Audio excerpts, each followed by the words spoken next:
Like it or not, Duke Nukem is a memorable, iconic video game mascot of sorts, and there are talks of the Duke returning in film form as played by none other than rapper John Cena. Rapper? Yeah, I'm calling him a rapper. All right, fair enough. Yeah, the rapper John Cena. Okay, John known the rapper for his Cena. rapping. Now here's the thing about John Cena is initially I think I looked at the guy and I was like, he seems like his ears stick out and he's got way too many muscles. I don't really know how I feel about him.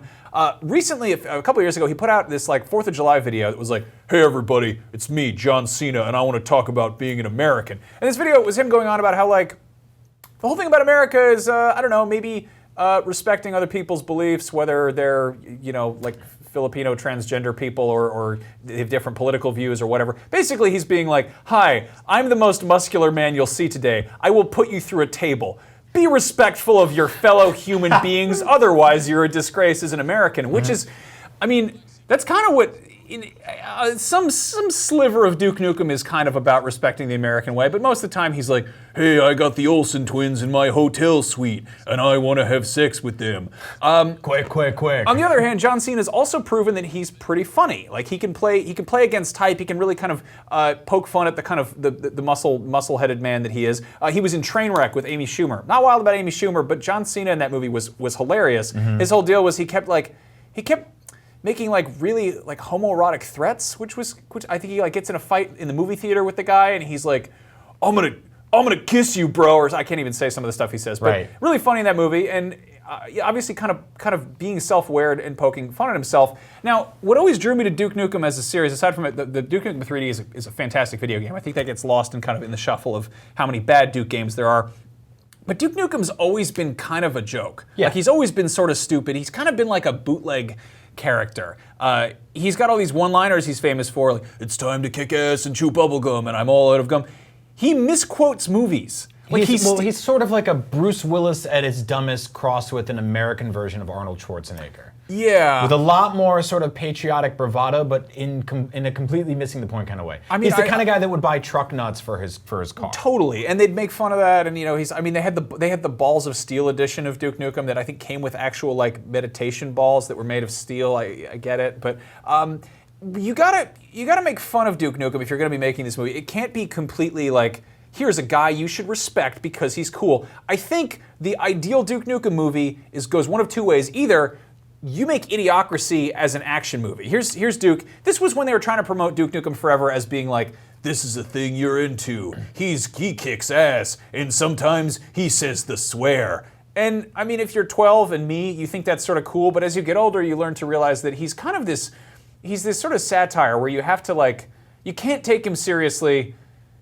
you can't idolize him because he kind of sucks. Mm-hmm. So I like the idea of him being this simpleton that you're sort of rooting for, like he's maybe kind of in the right place, but he gets everything wrong. The Terry Crews character in Idiocracy, Dwayne Elizondo Camacho Taco Bell Mountain Dew Johnson or whatever his name is, who comes out in the House of Representatives with like an M60 and just starts firing it off. I think that is the best case scenario for a funny Duke Nukem. Yeah. Like if you have this character in a movie and he's actually doing, like imagine if after this scene, oh look, he's been saying the words we can't even say. Imagine he comes out and he does that. I mean, at one point I think they do make Duke Nukem president in the canon of the awful universe. Mm-hmm. But he would be like this, where he'd be like riding hot rods around. It'd be like a Kid Rock video. But you have to do that tongue in cheek. You can't do it in a way that's just like, this is the ideal you should be trying to appreciate. Right. Like and it's also pulling out a gun and firing at the ceiling in a political meeting is.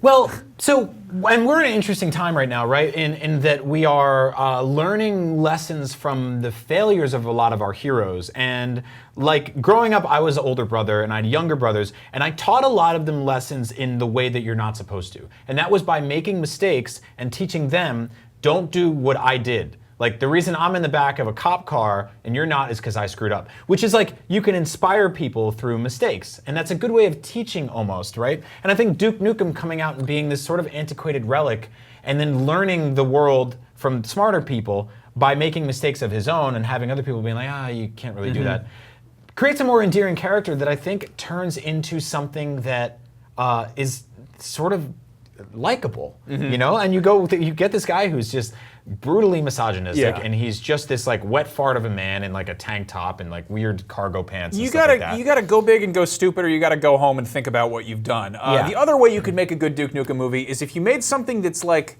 The Wrestler, the Mickey Rourke movie that's all about this professional wrestler who was like big and huge with bravado, like Randy the Ram Jackson, and then his life really sucks. Like it's kind of the after effect of that, and he's like, oh, like all the stuff I was doing, it didn't really work so hard, and it's sort of showing the sadder side. Imagine a live action Wreck-It Ralph with Duke Nukem.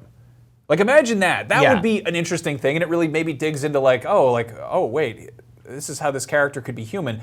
Interestingly enough, Walt Williams, who you might know as writing Spec Ops: The Line, which a lot of people consider one of some of the best writing in a game, or Battlefront 2, which came out. He tweeted about how he pitched a Duke Nukem game that took place after Duke Nukem Forever. I have this wonderful sort of series of tweets on his account there. Basically, Duke was a fat, sexist, washed-up homeless guy who couldn't understand how the world had moved on. That is the kernel of self-awareness that this needs to have. Right. They don't need to be. They can't do that thing where they're like, "Hey, everybody, remember Duke Nukem? You used to love him. He's great." No, you need to be like, hey, here's why this is kind of like you kind of have to scrap that character. Lara Croft, she works. Assassin's Creed, sure. I mean, there are plenty of ideas for game movies. Metal Gear, I'm gonna see it. There are plenty of video game movies that I think are a great idea.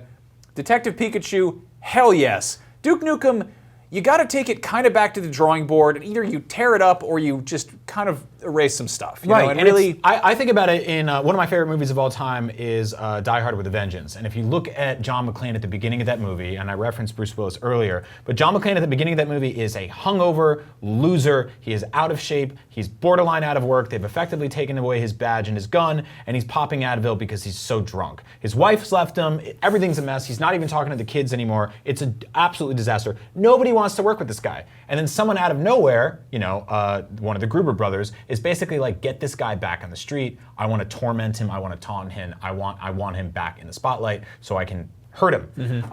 Duke Nukem in this game that Walt was pitching, which was basically called Duke Nukem Dude Interrupted, is a guy that no one wants to work with. But he has to go head to head with this group of people called the PC Master Race, who are a bunch of like disgusting pig aliens. The only people on Earth worse and more vile and more crass than him.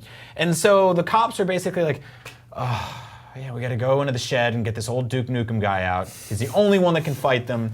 Regrettingly, I don't want to have to do this, but here he is. Here's Duke Nukem. And Duke, along the way, will hopefully learn some lessons, and us, the audience, will learn lessons of what to do with these weird old relics of the 90s. Yeah. And ultimately, the game never came out, and I don't think they'll make another video game with Duke for a while.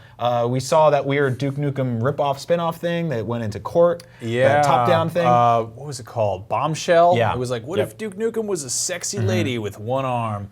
But, you know, now there's a significant chance that this character will return and starring rapper, wrestler, John Cena. So give me John Wick with aliens, but with all the sensibilities of Dumb and Dumber. Yeah. Give me like a guy who can't read signs. Yeah. But he's also got huge guns. Make Gran Torino more of an action movie, you know? Like, get weird with it. So I think there's hope for this. I don't know how it plays out, but I think there's lessons to be learned as this character gets older.